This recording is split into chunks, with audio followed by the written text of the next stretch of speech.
Good evening, everyone. Happy Friday. Welcome to episode number 3 of Just Talking. I am excited. I'm excited to be here with you all. I love y'all. I wore my earrings that say love so that as we're having this conversation that you remember I love you. That said, we do have a heavy topic that we're discussing tonight, childhood sexual abuse. I'm hoping that there are a couple of people that expressed some interest earlier in coming on and joining me, that they'll be here. Even if they're not, we are still going to have this conversation. Welcome in. It's been a long day, but I am excited to be here. I definitely want to first give honor to God because He is definitely first in my life. He gives me the strength to do everything. I can do absolutely nothing without Him. And I do believe it necessary to make that acknowledgement. So one of the reasons that we're having this conversation is that earlier this week, I posted something. It was a meme, and it was discussing all the different jokes about R. Kelly that people are making. And it stated that, we're all making jokes about R. Kelly, but let's talk about our uncles, our cousins, our brothers, our family members, essentially. And somebody pointed out that, women can sexually abuse as well. Somebody specifically stated that Mary J. Blige had a relationship with an underage young man when she was 28 years old. I just recently found out about that incident. But I do want to be clear in stating that I absolutely believe that whether it is male or female, sexual abuse is sexual abuse, and people should be dealt with the same way. But one of the reasons that we're having this conversation is because a lot of times we're talking about these conversations with celebrities, and actually we do have people in our own families that we're related to that are pedophiles, and sometimes we enable them by keeping their secrets. There are a plethora of reasons why we sometimes keep those secrets. Sometimes we do it because we are afraid. Sometimes we do it because we don't want to embarrass someone in our families. We don't want to embarrass ourselves. Oftentimes we do it because we don't want to be the person that everybody in our family starts to come for, because we are not having because we are putting their what they have going on out there. And I also want to say that if you know something about someone in your family, whether it's a friend of the family, a family member, anybody that you know, and you're not saying anything, then yes, that makes you an enabler. You are allowing an individual to do something to children that is inappropriate. And a lot of times I just want to say that you may suspect something and not necessarily know that it is actually happening. But if you suspect it, then you owe it to the child that you suspected about to investigate. When you're conducting that investigation, you have a responsibility to say something if you become aware that it is absolutely happening. That said, the reason that I thought it important to have this conversation, there was another individual that stated that I was insensitive to the pain of some victims, that I was a victim and I was re-victimizing other people, and that is absolutely not true. It is not my desire to re-victimize anyone. I do not believe that there is anything funny about children being sexually abused. The meme was actually just reposted in reference to starting the conversation to make us all aware that there are situations in which we are turning blind eyes, we are choosing not to see, or there may be things that you see but you don't recognize. And you need to be more aware of the things that you're looking at. Sometimes there are children that are depending on you to be the one to speak up. And I also want to state that while it is not considered necessarily pedophilia, if you are a 40-plus-year-old man and you are dating an 18-year-old girl, then yes, that is inappropriate. Why? Because you guys have absolutely nothing in common. She is not mentally on your level. And although she may be old enough to make certain decisions, it doesn't make it appropriate. So that's kind of what we're going to be discussing. And one of the things that I wanted to talk about is just in reference to I remember being like 13, and I used to go to Cole Middle School, and I would be walking home from school, and there would always be some grown man trying to coax me into his house. When I was 13, I looked like I was 13. I was built like I was 13, and I spoke like I was 13. And I'm almost sure that those men knew that I was coming from Cole Middle School, yet that did not stop them from trying to coax me into their homes. A lot of time, the comments that they were making, trying to get me to come, were sexual in nature. So that's what we're going to be talking about tonight. And again, there were a couple of people that were supposed to join me. They may or may not. So we're just going to move on in the conversation. But I want to say that one of the things in reference to healing that, sexual abuse victims, when they've been victims of sexual abuse as children, oftentimes they are going to be more adult-like. It immediately creates a maturity in them that did not exist before. Sexually, they're looking for sometimes the feelings that they are trying to reenact and have again. There's going to be a lot of things associated with that. One of the people that was on the post that I wrote said that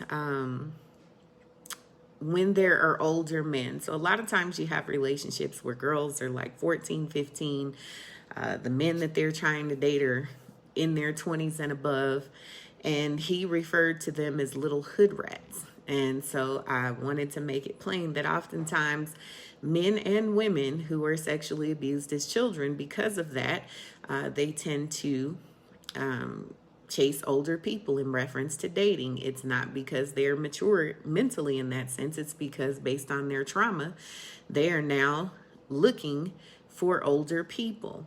It is the responsibility of the older person to turn them away. Because his comment specifically was, what about the little hood rats who jumped on it willingly? Well, you had the option of sending her away. She cannot take anything from you. So that being said, there are a lot of people in our communities that we trust. I think that we need to start having these conversations because it is still happening. Many of you know that I was a Child Protective Services caseworker, and so that means that firsthand, I know that it is still happening right now today. That is why it is my desire to have the conversation, because as a community, we need to start having these conversations so that we can stop it. If there is a way in which we can prevent it, we need to do that. You need to intervene. If you know something, do something. That being said, I wanted to reference, and I wanted to quickly just say that there are certain stories that sometimes I will be referencing when I'm talking. I will never say people's names. If they choose to identify themselves, that is totally up to them, but I will never put anybody in that situation. But there are stories that I will reference, and one of those specifically is I remember being like 16. I was waiting for a bus. It was late at night. I had just gotten off work. I was trying to get home, and a man stopped at the bus stop to offer me a ride. Well, I knew him from church. He was a deacon at the church that I went to. And that being said, he picked me up. He offered me a ride. He took me most of the way home. And before we got there, he pulled over into some alley and asked me to see my breast. Well, I had the opportunity. I did get out of the car. He didn't have the opportunity to do anything to me, but the situation in and of itself was extremely inappropriate. But I remember thinking that I didn't want to tell anybody, because who was going to believe me over the deacon that I went to church with? Right? I felt like in terms of credibility, I'm 16 and I stay in trouble at this time because I am a victim of childhood sexual abuse. So I do many of the things that victims of childhood sexual abuse do. And so who's going to believe me? So that being said, I never told anybody. And as I got older, I realized that enabled him to continue being in a situation where he had access to young women, young girls, and there is a possibility that there is someone other than myself who actually had something happen to them as a result of my not feeling like I needed to, not that I didn't need to speak up, that I didn't want to because I was afraid to do so. So that being said, pay attention to the children that are around you. Pay attention to the interactions that they have with the adults who are around them. Pay attention to the uncle who always wants to have the little girls bouncing around on his lap. Pay attention to the women too, because men have it happen too. And I think that it's very difficult as women for us to even speak about being sexually abused, just because of the stigma and shame that's attached to it. A lot of times, even as adults, they're not fully come into the understanding that it's not their fault. They're afraid to talk about it because they don't want to be seen as a victim. They don't want people pitying them, things like that. Sometimes it's the pride that we have in not wanting to get the help that we need. But it's extremely difficult sometimes for women. So I imagine that it's 10 times more difficult for men, but it does happen to them as well.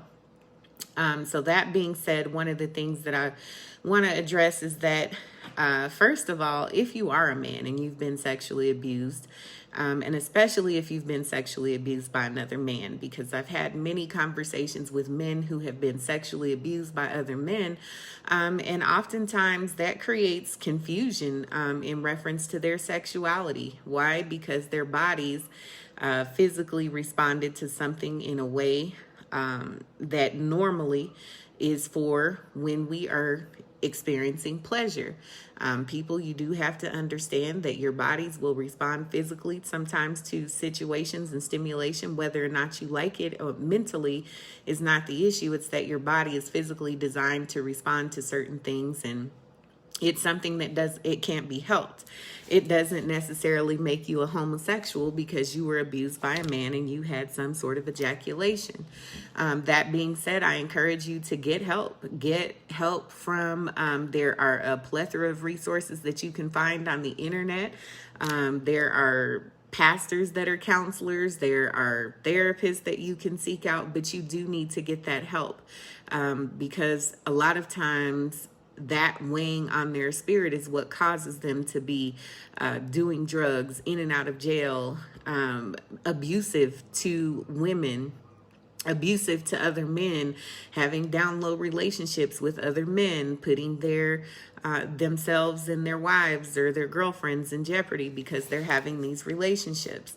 Women, if you are with a man who at some point becomes comfortable in that relationship enough to share with you his trauma regarding having been sexually abused by a man, we need to be very cognizant or aware of how we respond in that situation. If you are insensitive and you say things that can be hurtful, if you receive it in the moment, but then later on during an argument when you're angry, you say something that calls him out, then he will, that will cause him, one, to never really want to open up again. It will also cause him to probably very likely become even more so abusive in your relationship or relationships that he's going to have with women down the line. So we need to be, as women, sensitive to that as well, that it does happen to men.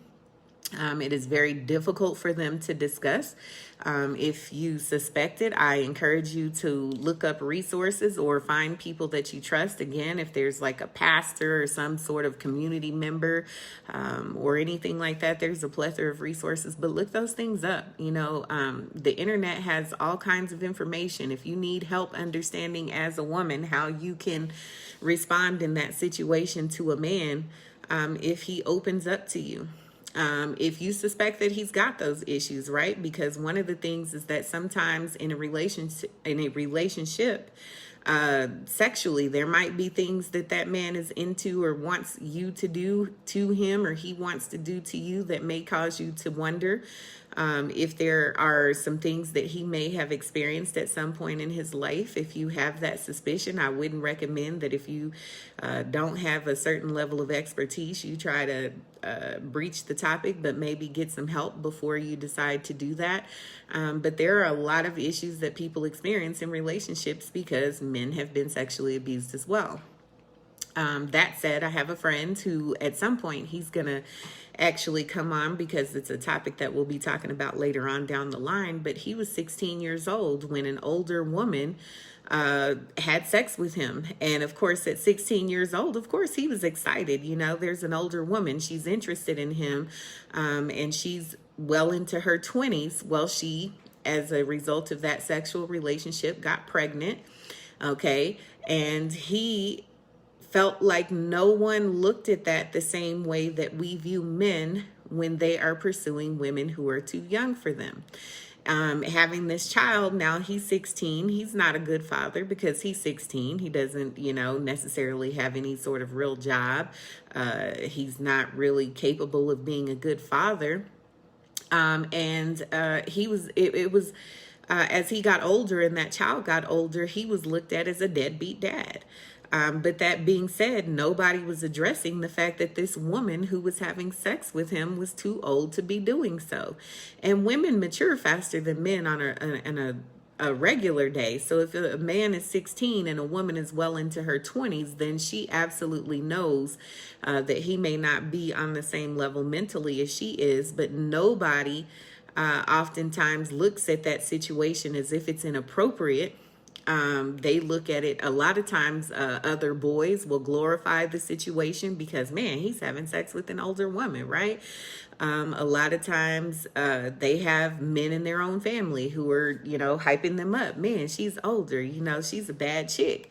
And making them believe that they should be excited. And so he basically suffered in silence because nobody looked at that situation as if he were a victim. So that being said, that is something that has to be addressed as well. And so,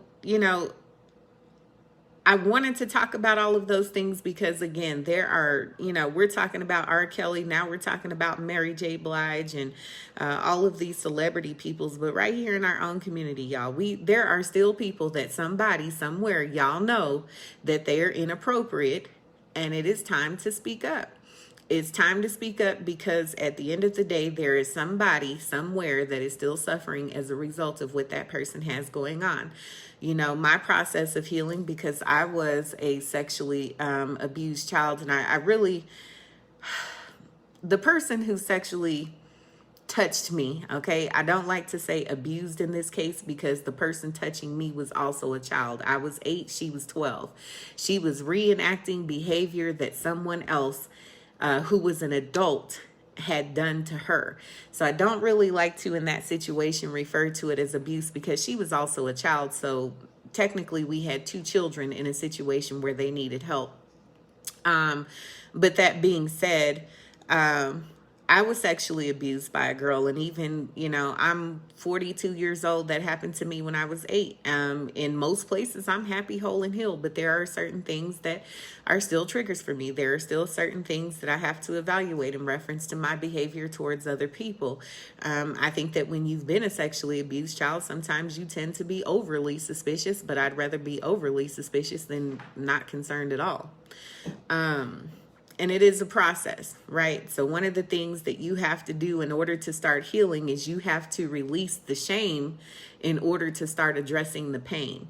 And most of the reason why people don't get help with regard to sexual abuse is because they feel guilty. Sometimes they feel like they may have contributed to it, that they liked it.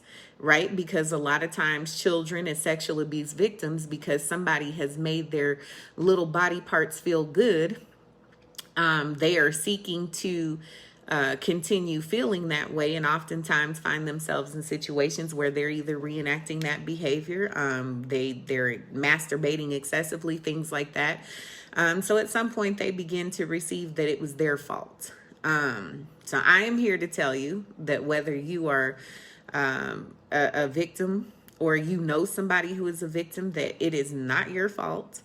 You are not responsible for the behavior. And even if you were the child who was reenacting the behavior on another child in your family or another child at school, it is really not your fault. You didn't know any better, right? Adults know better. Adults who are touching and molesting children, they know better. But I think that we also have to open up the conversation to make space for even adults. I'm not saying that they don't need to be penalized for the things that they do that are inappropriate, but we do have to keep in mind that many of the adults who are abusing children in that way have at some point been abused themselves in that way. They may not have yet told anyone. It may not have been something that was addressed. I do think that we get to a point where we absolutely know better. You know, we're old enough to know better. We have access to books, television. We hear people talk about it. We know it's inappropriate. But at the same time, they too need help. So I think that that is something to take into consideration.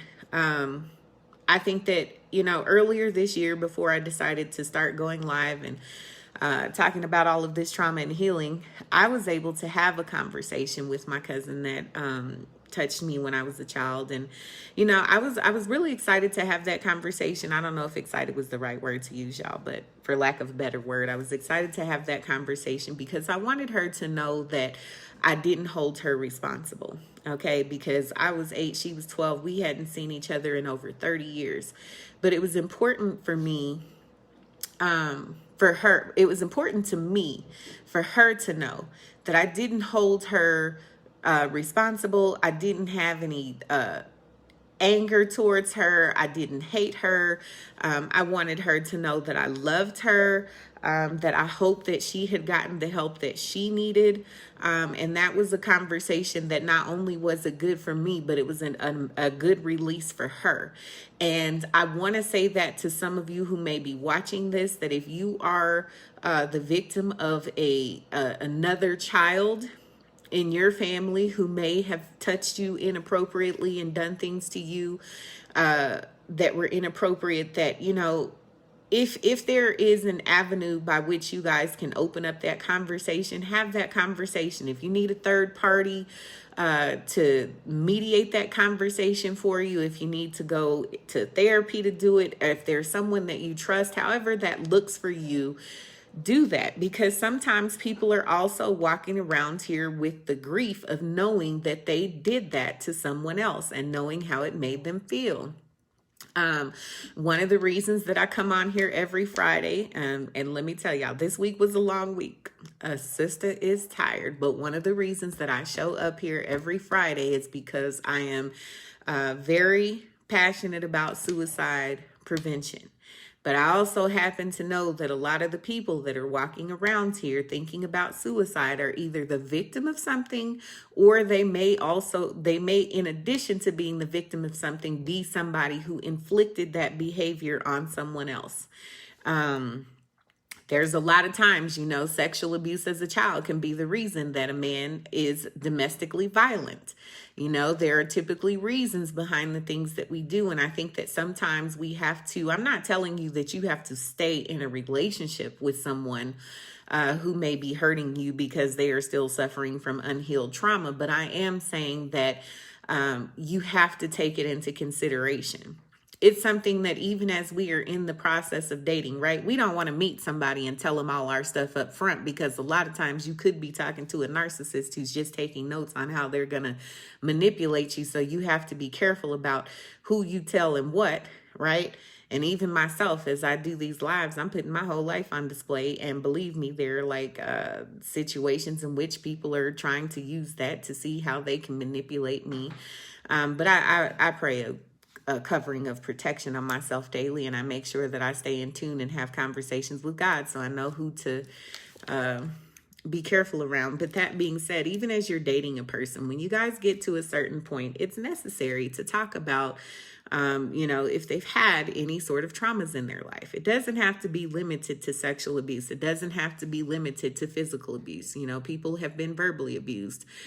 People have witnessed things that didn't necessarily involve them directly, but it was traumatic. And I say that to say, because many men, many women, they want a good man, they want a good woman.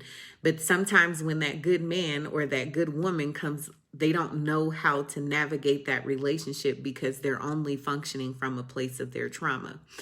We have to think about trauma bonding, right? Sometimes, hey, I love all of y'all and your support means everything. And I just wanted to say that real quick. But sometimes in relationships, we have to think about what's called trauma bonding.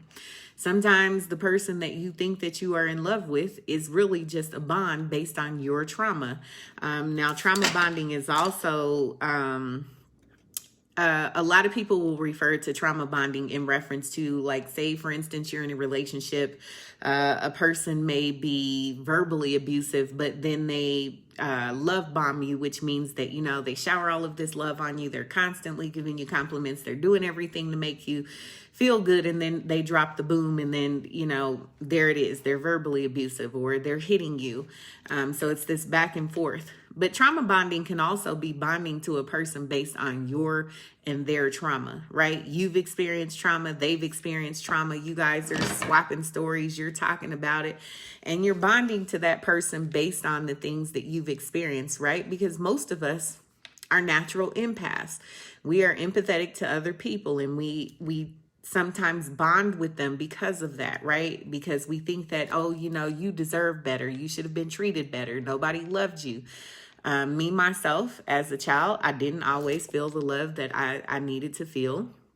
As I got older, the men that I choose were definitely chosen based on a place of where I was coming from, broken, a victim still of my trauma, definitely hadn't been healed from a lot of things. So I was choosing people based on the trauma that I experienced, but I was also bonding with them based on their trauma. Why? Because I know what it feels like to hurt. I know what it feels like not to feel like you're loved. I know what it feels like to be abused. And I'm so sad for you because that happened to you also. And, life has been so unfair and, you should be loved and you deserve to be treated well, right? So now I'm bonding with this individual based on my recognition of their trauma, having my own, not wanting them to experience the feelings that I had once felt and trying to be that person to heal them in places that honestly I wasn't healed myself. I didn't have the ability to do that. When you have been a victim of childhood sexual abuse, the partners that you choose as an adult, and let me go back, because not even as an adult, right? Some of the relationships that you will choose as a young woman or a young man are going to be based on that experience, because as a child as a child who's been victimized and has a trauma based on that abuse, often your self-esteem isn't where it needs to be, right? And when you don't have the self-esteem that you need, you will inadvertently choose people that are not worthy of you because you don't feel worthy of better, right? So a lot of the people that you will choose will be based on being broken. You will mistake abuse for love, right? And you will tolerate those things for periods of time that can be excessive because you don't know. So that's why I come on here. That's why we have those conversations. And I just want to reiterate how important it is that if you know something, say something, do something. If you're afraid to do something, there are a number of ways that you can do things anonymously. You don't have to, I understand, especially in our families, when we have to be the person that speaks up and says, Uncle so-and-so is a pervert, or Auntie so-and-so is a pervert, or Grandma is a pervert, right? It puts us in a position where, depending on our family, they may come for us. They may make you the black sheep. They may begin to ostracize you. They may begin to say that you have issues. Oh, you're always causing drama. You're always starting something. You just don't get along with that person, whatever the case may be. There are many, many ways in which you can do things anonymously. You can go and you can report it to a crisis hotline anonymously. You can find somebody that you trust in your family who doesn't mind speaking up, right? I have a cousin in my family that, he has since passed away. He was like my brother because we were raised together our whole lives. And he always used to tell me, he said, speak your truth. And if anybody comes for you, I have your back. So I say that to say that sometimes there are people in your family who they may not be afraid to speak up. Let them be the one to tell it, right? But what we can't do is be willing to continuously overlook it or turn a blind eye, because that kind of makes you almost as bad as the person who's doing the abusing, right? If you're aware that someone in your family is a pedophile, and you still allow people to take their children over there to spend time with that person, and because listen, if I have an uncle that is a pedophile and I know that, and I don't tell anybody else in my family, somebody may feel comfortable that it's okay to drop their kids off over there for a couple of hours every day. Somebody may need a babysitter to go to work. Somebody may want to go out and do things, and they end up leaving their children in that home with that person because you didn't tell them that they're a pedophile, right? And listen, there are certain things that, regardless of how they're going to come for you, you just can't overlook, right? You just can't not speak up. You have a responsibility to say something. And let me be clear in saying that in reference to the place that I'm in, God brought me to the place that I'm at, okay? I'm 20 years in the making. I didn't just wake up and decide that I'm brave enough to out pedophiles and talk about my own sexual abuse or talk about the trauma that I've had. No, God brought me to this place. This is 20 years in the making. Okay. It is a process. But what I intend to do with that is minimize the process for somebody else, right? Somebody else does not have to suffer with that unhealing for as long as I did, because I have the ability to speak up. And by your speaking up, you may be bringing attention to things that maybe people didn't know. Maybe they were truly overlooking that. Maybe some people are really that ignorant, right? There's a difference between ignorance and stupidity. Ignorance means that they don't know. Stupid means that they're choosing not to know. But that being said, there are often times that, children, they may be displaying certain behaviors. Listen, y'all, if y'all gotta, and I'm very transparent in the things that I say, because that is the only way in which we're actually going to help people get healed, right? When I was 8 years old and I was being touched, I used to run around and masturbate all the time. I was masturbating where people could see me. Nap time, I'm masturbating. Anytime that I had the opportunity to be touching my little old self so I could get that feeling that I had gotten, right? Because again, remember, our bodies respond physically to certain things, whether we like it or we don't, whether we understand what's happening or not. So here I am running around masturbating all the time because I want to get that feeling, right? And instead of anybody really exploring that on a level of what's going on, I was just getting whoopings for running around masturbating. And as an adult, I'm thinking to myself, I'm 8. Did anybody have the sense to think that something more than that, more than just me wanting to touch myself was going on? And I will also tell you that, my mother, she did ask me if anybody was touching me, but here's a mistake that a lot of people make. And again, we're here for education, right? So one of the mistakes that parents sometimes make is they say, if anybody's touching you, I'll kill them. Okay, you cannot say things like that to an 8-year-old, because if that 8-year-old believes, and I did believe, that she would go murder the person who was touching me, now I'm not going to speak up because I'm afraid that you're going to go hurt that person. Sometimes kids are afraid that they're going to be getting whoopings for being a victim. So I'm saying be mindful of the things that you say when you're trying to educate your children about whether or not somebody's touching them inappropriately. Make sure that if you don't really understand how to have the conversation, right? Because the thing with children, we need to be proactive about talking to them before things happen. So just like we're talking to them about any other thing, we need to be talking to them about inappropriate touching, but we need to make sure we're not saying things like we'll kill them. We need to make sure that we're letting them know that nobody has the ability to hurt us, because most of the time when children are being sexually abused, that perpetrator is saying things like, if you tell anyone, I'm going to hurt your mother. They're saying, I'm going to hurt your dad. Sometimes they're using things as simple as, I had a friend who said they weren't allowed to have their fingernails painted. So their cousin would paint their fingernails and then say, if you tell on me for touching you, I'm going to tell your mom that you were getting your fingernails painted. Well, that child was thinking, I'm going to get a whooping for getting my fingernails painted. So if you don't have the information, you don't know how to start the conversation. Again, the internet is a great resource. There are people who have that expertise. There are books that are out there available on how you can talk to your children about it. But what I can tell you is that we cannot say that we're going to murder people, because that is definitely what scared me out of telling, because my cousin is 12. I don't want her to be killed. So that being said, just be mindful of the things that you're saying when kids are having those conversations, and use your adult common sense, right?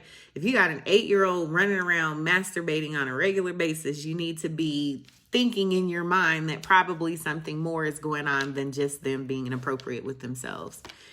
So anyway, that being said, I just really wanted to come on here because I want us to start having these conversations, because I think that there are too many people who are in their 20s, 30s, 40s, and even older than that have been abused by somebody in their family, somebody at school, somebody at church, and they're scared to tell. As far as people who are in those positions, if you are a pastor and you have a church, how would you handle that situation? That's probably something for you to think about, because again, I had a man who, he did not have the opportunity to touch me, but he definitely tried. And I didn't feel like I could go say that because he was a deacon at my church. How was I going to tell that? Who's going to believe me? What are they going to say about me? Right? So now he is empowered to go continue to do that thing. It still happens right now today in churches. If you're a pastor and you have a church, how are you going to handle it when someone comes and tells you that your deacon, or that your usher, or that your deaconess is touching children inappropriately? What is going to be your response, right? We don't have time to be thinking about how we don't want to be embarrassed. We don't have time to think about how people are going to perceive us. You have to deal with that. You have to nip it in the bud, right? I have not yet totally decided how pedophiles should be dealt with. I do feel like, they need to be at minimum incarcerated. I don't know what needs to happen beyond that, because I do think that, again, we have to make room for understanding that many of the people who are doing that have at some point been abused. And so we kind of have to figure out how to deal with that. If you have suggestions, I'm open. But I just think that having the conversation is a definite start. I'm glad that I could come before you guys this evening and that I could share with you. I will always be transparent with regard to the things that I'm talking about. And I think that, we've discussed that I was an abused child. But I guess the next step would be, how did I begin to heal, right? And I can tell you that it took a very long time, right? But I can tell you also that pain will teach you lessons that pride ain't gonna let you learn. I heard that one from one of my friends, and it's absolutely true, because for me, aside from the fact that, like I said, I felt shameful about the fact that I had been sexually abused as I got older, my pride just wasn't gonna let me go get the help. Because I didn't want to be a victim. I didn't want to be someone that people looked like, oh, poor you. I didn't want people to treat me as if I was a victim. And so it made it very difficult for me to go get help. But I am also a very self-aware person. I had children. And one day I just realized that my trauma was spilling over into my children, because the men that I was choosing, they weren't abusive. I was in a domestically violent relationship with the father of my older 2 children, but even he and I have had that conversation. He had trauma of his own that he suffered from. He witnessed domestic violence himself. So we have to give grace for that, y'all. There are sometimes things that people do as a result of the things that they've been through as well. And so once we become aware of it, we do have to try and go get help. If you don't go get the help now, it's on you. But that being said, I just decided that I didn't like my trauma spilling over onto my children. I realized that I was creating a situation in which my children were also going to be victims of my trauma, the things that I had yet to heal from. And I went and I had a spiritual counselor for 7 years. She wasn't like a licensed therapist or anything like that, but she was someone that I met through another person in the community. She did counseling, and we would sit together, and she allowed me the space to vent, to speak my truth. she allowed me, even as a spiritual counselor, to talk about being angry with God, because I felt very frustrated in the fact that here I am. My mother got murdered when I was 2. I didn't have any control of that situation, but I felt like God did. Why didn't he intervene in that situation? In addition to that, now I'm in a situation where I'm being abused physically, verbally, sexually, and I'm like, listen, if it is a God, he must don't like me. So that being said, though, I was in my 20s when I started counseling with her, and she allowed me the space to have those vents. She didn't try to force me into a relationship with God. She didn't try to make me love him despite all of the things that I had been through. She just really walked me through some things. And I think a lot of it is just that you have to find a safe space where you can at least start having the conversation. You can't walk around with all of that on the inside of you. You can't walk around and not talk about it and not be affected by it and because as you're being affected by it, you're infecting other people's lives, right? So at minimum, you have to find a space where you feel comfortable to talk about it. I was comfortable with a spiritual counselor, but I've also found that for some people, it's really good to go talk to somebody that you don't know. You know why? Because when you're there, you can say everything you need to say and not feel some kind of way about it. Because when a person is in your family, it's hard for you to sometimes say certain things because you're talking about another family member that they may be close to, a family member that they may have great respect for, and so they may not see it from the same perspective, and then they will criticize you for speaking up about it. They will call you a liar. They will tell you that, you're an adult now. Why do you have to talk about something that happened 30 years ago? You have to talk about it because it's still hurting you right now today. And now it's hurting other people because you're not being healed from it. So I say that to say that you may sometimes have to go talk to people that you don't know because you don't feel that same sense of judgment. You're able to say the things that you need to say, because one thing that I can tell you, therapy, whatever method of therapy you choose, is not going to be productive if you're not going to go in there and be completely and totally honest. I know, because even with my spiritual counselor, there were times where I painted the picture the way that I wanted her to see it, and the way it wouldn't look me or make me look so bad, right? Because one of the things that I can tell you is that in my teenage years, 15, 16, my early 20s, I was out here thought bopping. What do I call thought bopping? That means that I was out here sleeping with, people that I didn't have relationships with, people that I didn't have feelings for. They didn't have any feelings for me. People that were taking advantage of me, because at that time, I didn't have any value on my body. I didn't have the self-esteem that I needed to have. I wasn't in the place mentally where I needed to be. So I was out here thought bopping. So that's why I said earlier, when somebody, referred to young girls who are out here chasing older men and having sex, and referred to them as little hood rats, like, you need to be aware that a lot of times there are reasons why people are doing the things that they're doing. I don't believe that we should refer to any woman as a hoe, a slut, a thought, or any of those things, because you don't know her life. You don't know the things that she's experienced and the reasons why she's there. We can't look at people and say, well, she's a pretty girl. How come she doesn't, or how come she's putting herself in that situation? Pretty don't mean self-esteem. So I say that to say that there are people, and even men, they don't get the same stigma attached to them with regard to being out here having sex with a high number of people, or whatever their body count is. They don't have the same stigma attached. But listen, it's not different. For one thing, if she's a hoe, you a hoe. But I'm not here to call either one of y'all that. What I mean to say is that at the end of the day, there's no difference between a man and a woman. She's not a hoe because she's had sex with a bunch of people, and neither are you.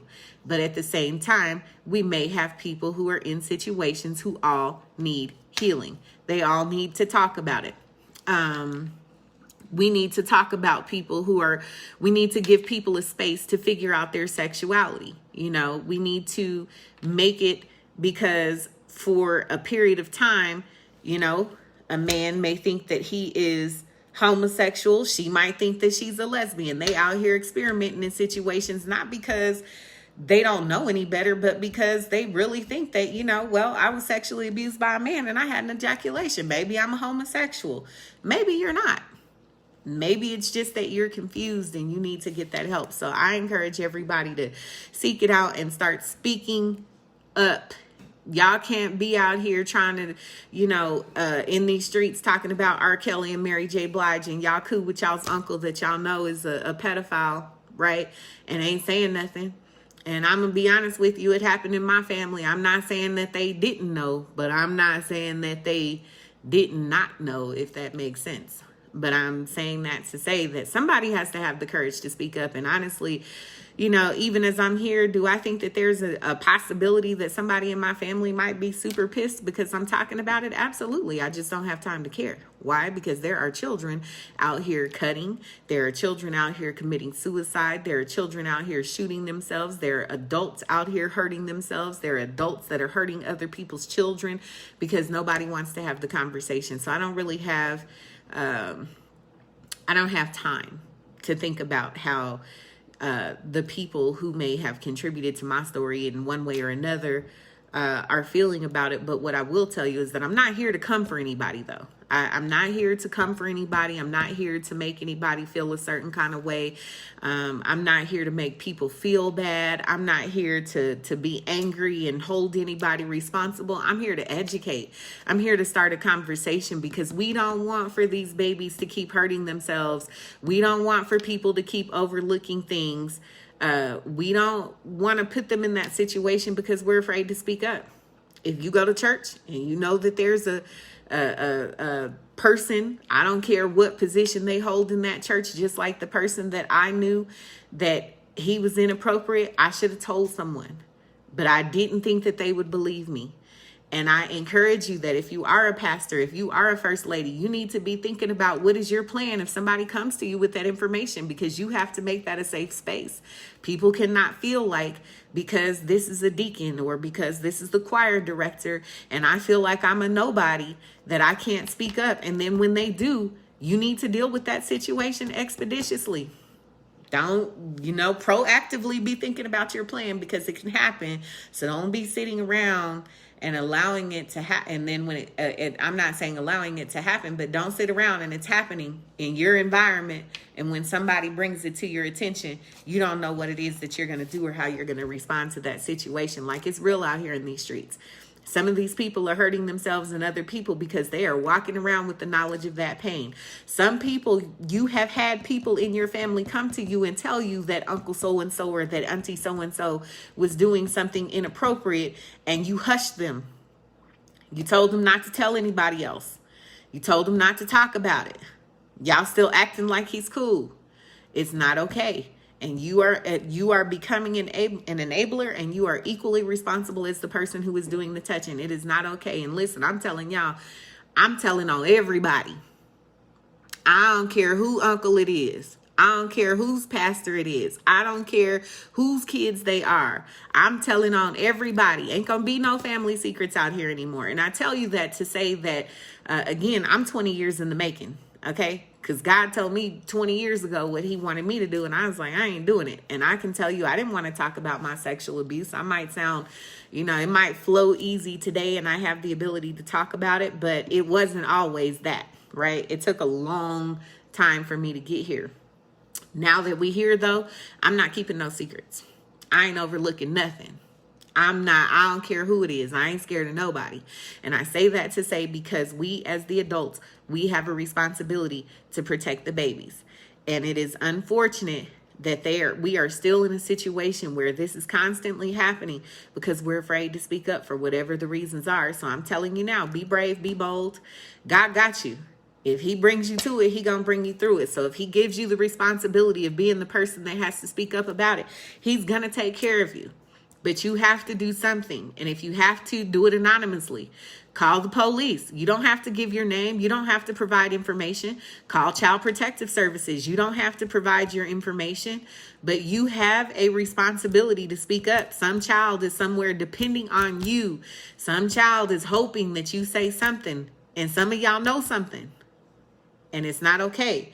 And I'm saying this because when I was 13, right? I'm 13 years old. My first sexual experience was with a 17-year-old boy that I had no business sleeping with, right? But my self-esteem ain't where it needs to be. I got things that have happened to me. I've been getting beat for everything under the sun. And I'm suffering, right? So here comes this 17-year-old boy, man. I don't even remember what the conversation was, when I slept with him. I couldn't even tell you how he got it. He probably said something as simple as "you're pretty," and I was so hyped to finally hear something nice that I was like, okay, you could have it.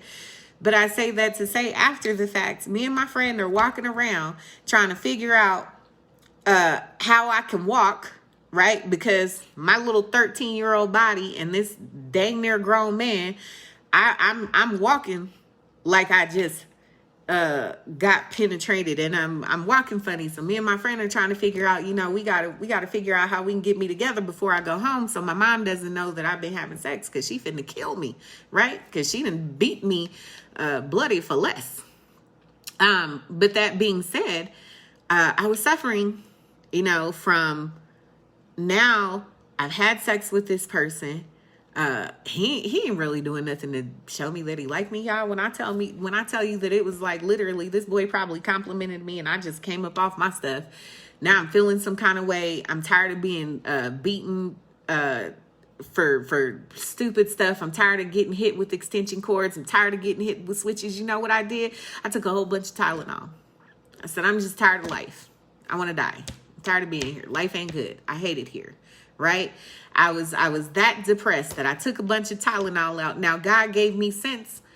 I'm not going to say God gave me sense, but God, he was present, right? As an adult, I realize now that he was present in the sense that I took all those Tylenol, but I took them with milk. And because I took them with milk, it coated my stomach, right? And the very next day, I remember I wrote my mom a letter to tell her that I had tried to commit suicide. And she read the letter and, she didn't really talk about it that day. She waited until the next day. She came to my room and she said, I love you, right? And I mean, what am I going to say? No. So I said, yeah, but we never talked about it. I didn't get any therapy. I didn't have any conversations because outside of her, I didn't really tell anybody else that I had taken all these pills in an effort trying to kill myself. But when we talk about the level of transparency that I have and why I have it, that's the reason why. Because I was 13 and I was out here taking a bunch of pills because I was so depressed that I wanted my life to be over. And I know, not only because I've worked in CPS, but because I have friends, I have family, I have people that I connect with that I don't even know, that these things are still affecting their families. And it really breaks my heart that there are children still out here right now today that are cutting themselves, wanting to hurt themselves because they're going through these things. So for me, my level of transparency, like I said, it came over a 20-year period. I don't have time to be worried about who's watching my stuff and who I went to school with and who, might look at me differently or I'm going to be embarrassed. I don't have time for all that. We here to save lives, y'all. That's it and that's all. So I'm telling you that if you have the opportunity, if you know something, do something. If you don't, you are an enabler, you are an abuser because you are not protecting that child. Let's start having these conversations, y'all. Aside from that, I really don't have much else to say, but I will say that I am going to post in the comments. Look, I'm a little teary-eyed. I told you we might be crying together, but that's because it pains me. Not my stuff is I'm good, but it pains me that there are still children, right? I met a 11-year-old that's cutting herself, right? That pains me because that child is going through something. So, that's the reason for my tears. It has nothing to do with my pain, but it has everything to do with the fact that I don't like that children are still experiencing that. And I know that most of the people that I'm close to would never continue to protect someone when they shouldn't. But anyway, I am going to, in the comments, post a couple of things. One is going to be a link for the National Sexual Violence Resource Center. I love you too, cousin. I love everybody on here. I love everybody, whether I know you or I don't. And again, people are welcome to reach out to me in my inbox. If you need to talk about something, you need a safe space to vent, you're looking for resources, anything like that, I am absolutely here for you. I will tell you that I am not responding. I said that I would respond to all of my inboxes, and I will. But if you are in my inbox trying to date me, I'm not looking for a boyfriend. So no, I will not respond to those. And I will not respond to people trying to read my tarot, trying to tell me what they saw in their prayers about me. Because yes, y'all, I'm really getting those inboxes. People want to tell me what, they saw in their prayers. Listen, I have spiritual advisors. I just want to make that clear. I love y'all, but I have spiritual advisors that if I need that kind of, if I need somebody to pray over me, if I need somebody to give me spiritual guidance, first of all, let me say that I am spiritually inclined myself. So I do have a beautiful relationship with God, but when I am in a position where something is beyond my spiritual expertise or connection, then I do have people that I go to for that. And I will tell you that I don't knock anything in reference to, if you want to go to church and that's what works for you, go to church. If you want to be a Muslim and that's what works for you, be a Muslim. I'm not knocking any one thing because some things work a certain way for certain people. But when we're talking about people who are possibly thinking about taking their lives, we don't have time to be on that. Well, you a Christian, I'm a Muslim. We don't got time for all that. But if you are a person who you are seeking some sort of spiritual counseling, if you are a person who you are seeking like a church that you can go to where you're going to get help, I have some resources for that. I'm going to post them in the comments, but definitely I endorse Pastor and First Lady Richardson at Greater St. John. They're off at 13th and Uinta. You can look them up on Facebook. I am friends with them on Facebook as well. They are people who will absolutely love on you. You will get what you need. You don't have to be concerned, because if you kind of like me just a little bit, sometimes you think churches are all about taking your money, and sometimes they are. But these are people who are absolutely not that. You will get what you need, and that entire church family will love on you. I'm going to post the link for the National Sexual Violence Resource Center. I'm going to post a link for 2 different websites that have resources if you're an adult survivor of childhood sexual abuse. And you want to get help. If you are a family member of someone who is a victim of childhood sexual abuse, those are good links for you as well, because they have resources for you to learn how to talk to them about it, how to open up that conversation. There are just a plethora of resources, and I encourage you guys to go look at them all. But let's start having the conversation, y'all. Let's get to a point where we are no longer, it is not your fault. It is your fault if you're an adult and you suffered some childhood trauma and you refuse to go get the help, right? Because there is help available. It doesn't necessarily have to be what other people think it should be, but there are people that you can trust. There are pastors, there are first ladies, there are community members, there are people that are close to you, but you are responsible to reach out. You are responsible to get the help that you need. And some of us, if you're an alcoholic, right? Because there's a difference between I like drinking because, I have fun, or I socially drink, or things like that, and drinking because you absolutely cannot function without some sort of alcohol. There are sometimes reasons why people are out here on drugs. There are all of these different things. So all I'm saying is get the help that you need, because you do become responsible for the way that you hurt other people if you refuse to go get the help that you need. At a certain point in my life, I knew that I needed help. I wasn't getting it. My children were starting to suffer as a result of my trauma. I knew that. I took the steps I needed to take to make sure that I could go start my healing process. And I can tell you that I am a very self-aware person. I've always been, even though I may not have necessarily done what I needed to do with that information. I am self-aware. I know when I need help. I know when I'm misbehaving. I know when something's triggering me, and I am responsible if I don't go do something about it. But I have gotten to the point where, like I said, pain will teach you lessons that pride isn't going to let you learn. So I had to remove myself from that prideful, I don't want to go get the help because I don't want nobody to think I'm suffering. I want people to see me as, not necessarily perfect, but not the broken person that I was. We don't have time for that, y'all. And ain't nobody judging nobody. Not on this platform anyway. If you have situations going on, ain't nobody here judging you. Go get the help that you need. Go talk to somebody. Talk to your family. If you're the person in your family that you're being mean to somebody that told you that somebody sexually abused them or did something that was inappropriate, stop it. Stop it right now. And you at least have the responsibility to look at that situation and think about, how can I help, right? Because most people ain't gonna lie about nothing like that. I'm telling y'all now. But anyway, I'm saying that to say, get the help that you need. Look at these resources that I'm going to post. If you have a family member that you know needs help, if you know you have a family member that's been in a situation where you are aware that they've been sexually abused and they are misbehaving as adults, hitting on somebody else's child, abusing somebody else's child, see what it is that you can do to help them. So this is going to be the end, y'all, because if you know me, you know that my spirit is all about not talking just to be talking.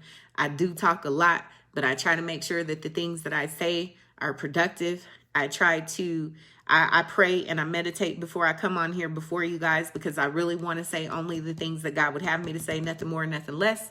But I want you guys to know that I love y'all. If you need me, I'm here. I'm going to do the best I can to respond to everybody when you need me to. Just as a fair warning for myself, I do have 2 jobs.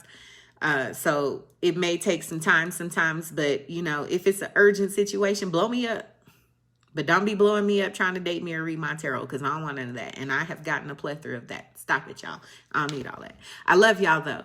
And I thank everybody who came on and stayed with me tonight. I thank everybody that shared the content. I thank everybody that gave me encouragement. I absolutely love each and every one of y'all. If you know somebody that they need some help, they don't want to go necessarily get therapy, or they want to talk to somebody that's been through it and got over the hump, you are more than welcome to provide them my phone number, access to my Facebook, my Instagram, whatever the case may be. I am Pretty Lovely 864 on Instagram, and pretty is with 1 T. But I'm available. And I love y'all. I hope that you have a good rest of the night. Have a safe weekend, and y'all be easy.